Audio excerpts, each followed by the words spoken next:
Hello, everyone. Thank you for joining today's webinar. We have a very exciting topic today that is absolutely critical to what we do at Blockchain Co-Investors, and that is the case for venture fund of funds. So today we're going to talk about our investment strategy, but really not specific to Blockchain Co-Investors. Basically, we're going to talk about the philosophical underpinnings of a venture fund of funds, which of course is the ultimate strategy that we decided on when choosing how to invest in blockchain, which is a high risk, high return venture asset class. So that's today's topic. Very critical, very important, and I think you're all going to find it very interesting. Before we do that, I do have to show you this disclaimer. So we are not talking about any specific blockchain co-investors funds, but rather fund of funds in general. This is purely for educational purposes only. If you do have any specific questions or want to talk in more detail and are an accredited investor, you can of course email us at ir@blockchaincoinvestors.com. So our firm has been investing in blockchain venture for nearly 12 years now, have more than actually have 7 funds, have backed more than 40 underlying venture capital funds through 5 fund of funds, and manage assets in excess of 200 million. And it's critical to know that we are early stage venture investors. So we're not traders, we're not growth equity investors. We're very focused on the venture asset class. And we've been investing behind our investment thesis, which is that blockchain is a transformational technology that will allow all of the world's financial infrastructure to be upgraded. And through this, just like how the internet digitalized communications and content, we too will be able to digitalize commerce. So for those of you who've joined our webinars before, you've seen this many times over. This is not actually what today's webinar is about. It's not about this investment thesis. It's about our investment strategy and how we choose to get behind that thesis. And here's a very simple slide, which basically lays out that proposition, which is a single simple investment that allows us to access a global diversified exposure to leading early stage blockchain venture investments. Basically, it's our fund of funds, which invests in early stage venture. This is absolutely critical to how we think about the space. And this is the sort of strategy that I want to dig into and really talk about the philosophical underpinnings of that strategy and why we chose to invest this way in the space. So to give you a little overview of what we're going to talk about, we'll go into the basics of early stage investing, also known as venture investing, and you'll see that it's a very high return, high risk asset class. And this dynamic is really critical because it basically means that your distribution of returns follow a power law dynamic and not a normal distribution. So we'll get into that, but basically it means that a very small number of the investments are going to drive home your returns. So that becomes very critical to how we think about that. Because based on that dynamic, we believe the optimal strategy for accessing this asset class for particular investors and for ourselves is diversification. So we think it's very, very important that you are accessing a large number of investments. We can talk about that kind of range, but because the dynamic of venture is such that it's a very high risk, high return, well north of a majority of investments actually will go to zero. So very high rate of failure. We think it's critical that you access it in a diversified way. And then we actually take it one step further. You don't want to just get sort of an average cross section of venture, and we'll talk about the dispersion of returns. But we think it's critical to actually access those top tier, top quartile investors because they tend to remain in that top quartile. There's very high persistence in venture returns. And so for us, it's not just about having a average fund of funds in the space. You want a cross-section diversified basket of top performing managers, and that allows you to cap that downside while also capturing a lot of the upside, though not as much, obviously, as single investing. So that's really the dynamic trade-off, and we'll dig into it a little bit. So I'll go through this very quickly because I presume many of you understand the differences between asset classes, but in case some of you are unfamiliar, we'll just double click on some of the most important characteristics. Venture capital is a subset of private equity, and it's very different than public equity investing. And the way it's probably most different is in liquidity. So in public equity investing, you are able to get in and out of shares very quickly. You have an incredible amount of disclosure. You have access to all industries. Typically, there's low risk, though, of course, that's a generalization, and many companies in the public markets fail. But generally, public markets are stronger companies, more mature, much more disclosure, quarterly results, audited financials, and investors have a very good sense of what they're doing. That is very different than private markets, where you have very vast information asymmetries and very different outcomes in terms of type of company. So within venture capital, you have some of the highest risk companies that are also going to provide the highest returns, incredibly low liquidity, though there is a secondary market now forming for, let's say, late stage venture or growth stage companies. Your maturity is very early stage, and the technology is going to be the industry focus. And now that's really important because what you're looking for in venture investing is high gross margins, which is basically a fancy way of saying scale, right? When you're investing in a venture-backed company, you're going to have a long period of cash burn. Takes a lot of money to develop the product. It might be 2, 3, 4, 5 years before there's any revenue at the company. And so when you're thinking about a development cycle like that, you want to look for companies that have high gross margins, meaning that when they're able to sell that marginal product, the cost ultimately will be very low once it's developed. So typical example would be enterprise SaaS, right? Once you have the software developed, it basically costs you nothing to sell it. Typically, it's about 80 to 85% gross margins. It might cost you 15% in COGS, cost of goods sold, which is basically your sales force and implementation. And so that's what you're looking for in venture. It's slightly different than its sort of cousin in private equity, which typically private equity firms are looking for more cash flow positive businesses that are going to be across any industry, and they're very financially motivated in that they're looking for financial structuring, taking a lot of leverage, purchasing a company, using the cash flows to pay off that leverage, getting a leverage return.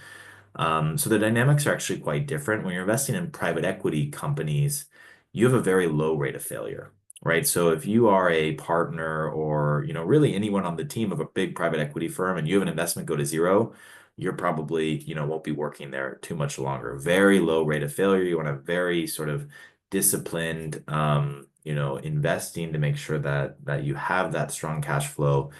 But on the other hand, you're very unlikely to have, let's say, a 5 or 10x. A 2 or 3x might be the best investment of an entire fund. That's very different than in venture, as you'll see, where most of the investments are actually going to go to zero. And you're really looking for those 10, 20, 50 X's to drive home the returns. So that is a completely different dynamic.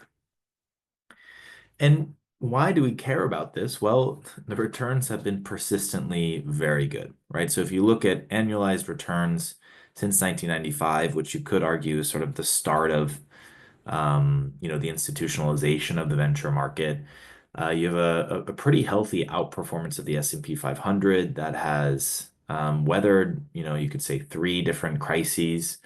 So all sorts of interest rate environments, all sorts of, market environments, capital market environments, IPO windows. And so we'll talk about this in the second half of the presentation, why venture actually tends to do even better following crises. But in general, venture has been pretty durable in terms of its returns. So this is an asset class that most investors, once they get to a certain level of wealth, will certainly want to access. Adding to what we said on the previous slide, here is the prototypical venture capital sort of life cycle. And again, this is very important for understanding distributions of outcome. We get to that on the next slide.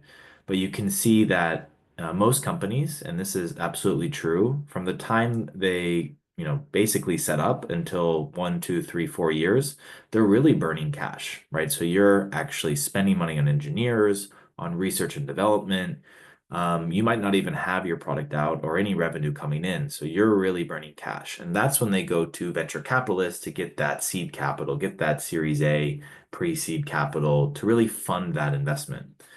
Ideally, then, if things go well, you achieve a product you think that is going to do well in the market, you launch it, it starts to sell, you're able to sort of get out of the valley of negative cash flows and get into the profitable stage where you're having that sort of cash flow positiveness. By the way, this can happen after you're in the public markets, right? So, sometimes this can take 5, 10, years or longer. Amazon was more than a decade at cash flow negative. So it really does depend. And for these high growth technology companies that are going after massive markets and massive outcomes, this can really get stretched. So it is a sort of, very different dynamic than other forms of investing. Very similarly, very large number of companies never make it out of the valley and never are able to secure that next funding round. So what does that mean? We have a very high rate of failure. And so we need to take into account the outcome distribution here and how that impacts how we think about constructing a portfolio. So, there are many different types of distributions, but probably the most well known is a normal distribution. Normal distribution, you can see on the upper right there, it's symmetric. And basically what it means is that the lion's share or the majority of the outcomes are the average outcome, and a very small number of outcomes are exceptionally large or exceptionally small. So height is a perfect example. Most people are average height or close to average height. You have a very small percentage of people that are very tall and a very small percentage of people that are very short. Power law distributions, on the other hand, are very asymmetric, meaning that you have extreme values that are much more common. So earthquakes in the natural world is the example. So you can see on the bottom left there. So if you're plotting the sort of scale of the earthquake versus the number, right? So then you would see on the kind of sort of top left there would be you have an exceptionally large number of very small earthquakes, right? Probably so small we can't even feel them. On the other hand, as you take it all the way asymptotically to the right there, you'd have a very, very small number of exceptionally large earthquakes, right? So a lot of small earthquakes and a very small number of large earthquakes. And so when we think about this in terms of venture markets versus public markets, it more or less follows this dynamic. And so you can see there on the left in venture markets, because of this massive CapEx, because you have such a high cash burn, because you're taking chances in maybe undefined markets and going for very big outcomes, you have a very exceptionally large number of bad outcomes from an investor perspective. And so you can see the actual data on the right there. And, there are many different studies looking at this and sort of different time periods it holds. But, for our purposes, we're looking at 2004 to 2013. And you can see about 65% of investments in the study did not return capital, meaning that if you had invested 100, you would have gotten back between 0 and 100 or less. On the other hand, a very small number of investments, called 3+%, returned 10x or more. A very small number returned 50x. So again, as you're thinking about a portfolio, and you were going to make one investment, you could kind of, we can take the sort of limit here. You did one investment and it had a 65% chance of failing and a very tiny percent chance of being a massive outcome. It doesn't really make sense to make one venture investment, right? So you can kind of see the direction this is headed, where you need to have sort of a basket, a portfolio of these types of investments to really make the venture model work. And that really is the secret sauce for us in the fund of funds model and why we think it's such an attractive, strategy for venture, and in particular asset classes that have even more risk but high return than your average tech, like I would argue blockchain and crypto do. So you can see on the left there, it's another statistical analysis. And again, this has been done a variety of ways, but for our purposes, this analysis showed that, a simulation of a 15 deal VC portfolio, meaning, you looked at an average VC portfolio that did 15 deals. What were the range of outcomes? And you can see there that you have anything from exceptionally high 30% IRRs. So again, you can think in those 15 deal portfolio, maybe they got 2, 3, 4 unicorns in it, all the way down to actually a negative return. Actually, you lost capital. And this is actually the dynamic that we really see in venture, is that, the top fund managers who are able to get in those top, Uber-like, unicorn-like deals have enormous returns at 30% IRR, but many actually underperform. And so when you take this out from 15 deals to 500 deals in the simulation, what you're doing is you're just creating a far higher odds that you're going to get in those small number of winners, right? So you are now actually going to have a much higher likelihood of getting into the top returners. So that is going to drastically raise the floor of outcomes for you.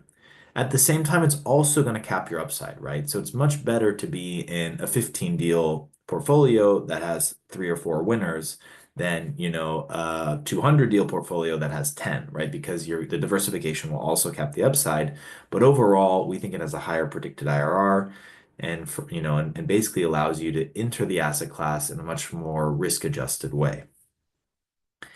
So this would, you know, what we're talking about now really is a sort of cross section of the average fund investor, right? We're talking about statistical distributions of a basket of VC deals, but that's not really how the market works in practice.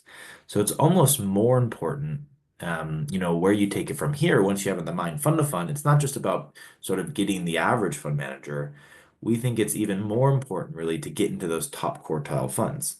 And that's because when you look at the dynamics of venture investing versus other asset classes, the top performers tend to even outperform versus others.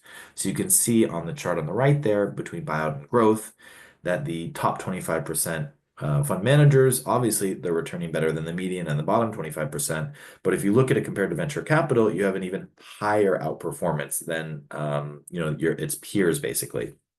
So it's really, really important to get in those top fund managers again because the sort of concentration of outcome is so small. There's such a strong power law dynamic at play. The best fund managers accessing those deals are going to vastly outperform the other fund managers. And then you also have to think about persistence, right? And access to those fund managers. It's what Mark Andreessen calls strength leads to strength. Within venture, it's a very networked business based on relationships. And once a fund manager gets in that top quartile of performance, they have a bunch of big winners, they enter into a virtuous cycle where entrepreneurs actually want to work with those managers and will actually accept lower valuations to work with those prestigious firms because of the success of previous investments. So it's an industry in which once you do something well, it actually gets easier. And so because of this, the correlation from one fund to the next is actually higher in venture capital than in private equity or other similar asset classes. You know, said more simply, top fund managers tend to remain top fund managers. And so as these funds continue in their life cycle, access becomes more and more difficult, minimums go higher, and it becomes very difficult to get into these top fund managers. You know, that's why when we invest, we actually go out and secure side letters from most of our managers to allow us to guarantee to continue investing. So that way, from one fund to the next, we can guarantee that we have the ability to continue investing in those top performers. So we've only been really talking about, you know, generalities here, but I did want to talk about what happens in a bear market or when things go bad. I think it's pretty easy for people to visualize the idea of the dot-com boom and all these massive IPOs happening, and of course, venture did well and the low interest rate environment. But I think what's really interesting is that when you look at environments like the one we've just exited, or the same thing that happened in, let's say, 2001 or the early 90s, venture is very durable and actually might even be a better investment following these periods. And so if you look, you know, here at the left, we have the fastest tightening cycle, Fed's history actually, that caused a pretty healthy retreat in the QQQ, which is the technology index, you know, called north of 30%. We've recovered a lot now. But you could say that we were in a bear market for a while for the asset class. So what happens? Well, in a down market, capital becomes much more scarce. You have crossover investors that were previously investing in very large ways when things were good. They tend to sit on the sideline, they tend to exit. And what that means is that dedicated venture investors, they're actually able to leverage the scarcity to secure better terms. At the same time, when the market is bad, you tend to see lots of layoffs. And you know, we've seen this over the last few years from the Metas, the Googles, the Apples laying off tens of thousands of workers. And what that means is you get an abundance of talent. So it's much easier to hire at startups. And we're hearing this now and over the last year. And also you get a lot of new company formation, right? So you get top people at firms actually leaving to start new companies. And so for these reasons, you actually see venture investing tending to outperform other asset classes following this downturn, and not just the vintages in the year, you know, when prices were quite low, right? You actually have a consistent outperformance in the time that's following.